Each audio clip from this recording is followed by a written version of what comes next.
My name is Ryan. I'm 30 years old, and I live in a quiet little town about 40 minutes outside Seattle. Most mornings, I wake up around 6:45 a.m., make a single cup of coffee, and watch the weather report before I drive less than 10 minutes to the office. It's a modest building, a space we renovated from an old warehouse, but it houses something I helped build from the ground up. I co-founded a small technology company a few years ago, focused on sustainable energy solutions.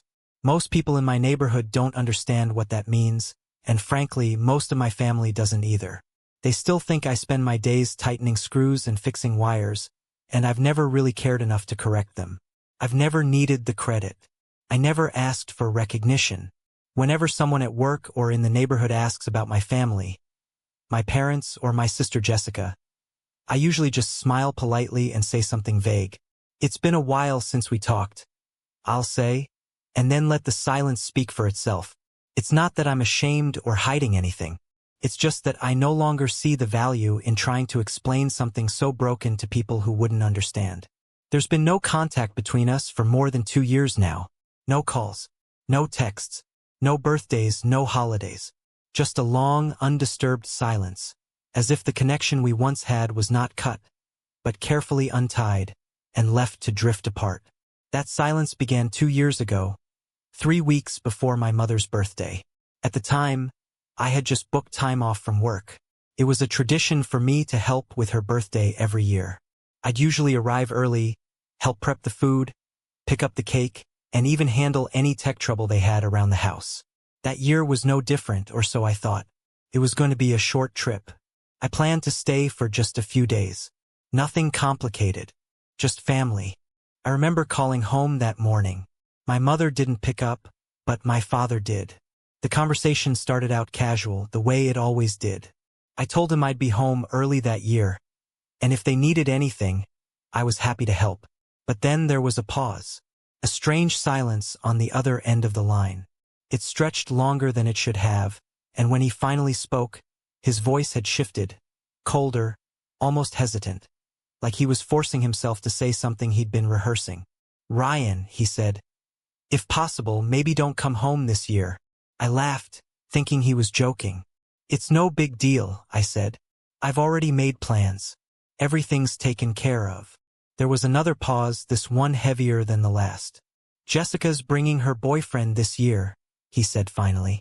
"He's a manager, somebody important, talks well, carries himself nicely. And your job? Well, it's not something we feel comfortable discussing around him. It might just be better if you sit this one out." At first, I didn't even know how to respond. I felt something hot creep up the back of my neck. My fingers curled tighter around my coffee mug. "What the hell are you talking about?" I said, trying to stay calm. "Are you actually saying I can't come home because I'm an embarrassment?" He didn't argue, didn't soften the blow. He just said it. "You coming home would embarrass the whole family.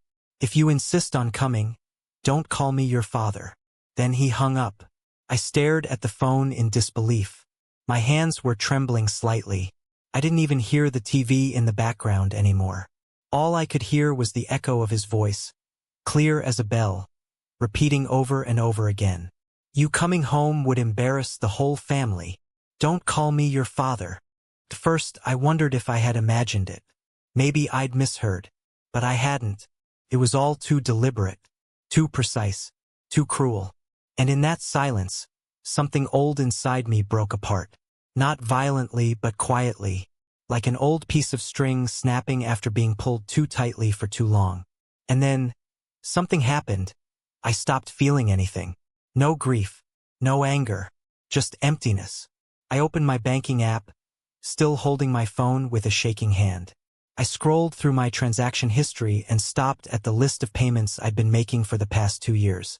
Utilities, electricity, water, internet, all on autopay. Quiet, unseen, taken for granted. Nearly $400 a month. I did the math. $9,842.17. That's how much I'd paid for them. No thanks. No recognition. Just silence. And now they were calling me the family's shame. I canceled the payments that same morning. Every last one. Not out of revenge, but out of self-respect. The only thing they hadn't already stripped from me. 1 week later, I received a message from my mother. Her tone was soft, like always. There was no mention of what had happened. No apology. Just a gentle nudge. Internet bill is due. Can you take care of it? I didn't reply. A few days after that, a voicemail from my father. The power bill isn't paid. What's going on? Again, no mention of what he said. No remorse. Just entitlement. I stayed silent. And 3 weeks later, on the very day of my mother's birthday, the messages started flooding in. One after another. First my mom. Ryan, the power's out. The whole house is dark. Please fix this. Then my dad. No water. We can't cook. Take care of this now. And Jessica. Internet's down. Guests are arriving. This is urgent. Please help. I looked at the time. 5:12 p.m. Exactly 3 weeks since the day they told me not to come home. And right there, as they gathered for a birthday I was uninvited from, the house began to shut down. Power, water, internet, all gone. And I didn't respond.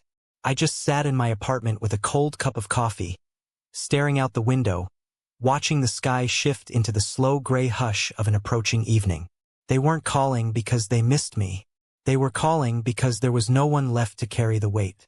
But the most unexpected part came next. A video call from Aunt Lauren, the only one in the family who had ever truly seen me.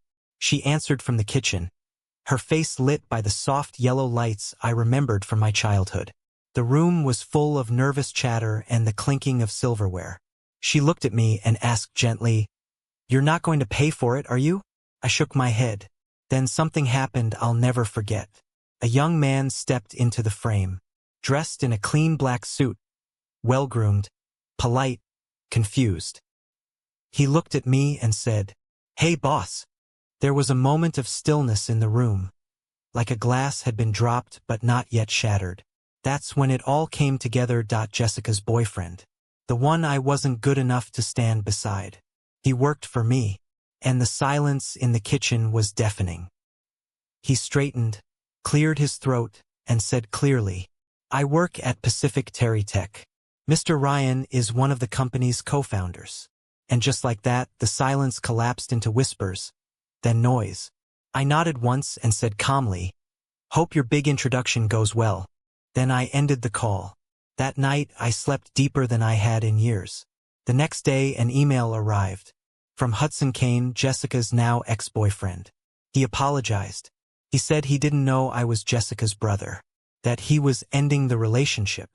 That he respected me as a leader and wanted to be honest. I replied simply, "Hudson, that's your decision.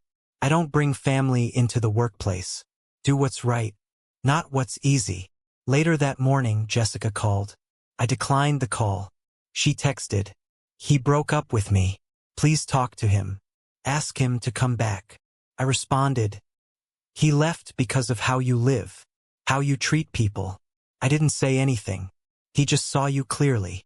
A week later, I opened my front door, and there they were, my parents, suitcases in hand, not there to apologize, not truly, but to ask for $2,000 a month. Because, according to them, I owed it to them. Because they were my parents. Because they had raised me. I didn't argue. I just asked one question. What about Jessica? How much will she be contributing? They had no answer. So I made an offer. If she agrees to give $2,000 per month, I'll do the same. Or give me the house in writing after you pass. Then I'll pay the full amount. My father exploded, slammed the table, called me heartless. I didn't raise my voice. I just said, "I think you both should leave my house." And they did. It's been 2 years. I never blocked them, but I never called again either. And they haven't reached out. Because when you stop being useful to people who only see your worth in what you can offer, they vanish. I've learned that real family doesn't keep a ledger. And if you've read this far, let me leave you with this. Was I wrong for finally saying no? Maybe, maybe not. But I know one thing. I finally learned how to stop apologizing for taking up space in my own life.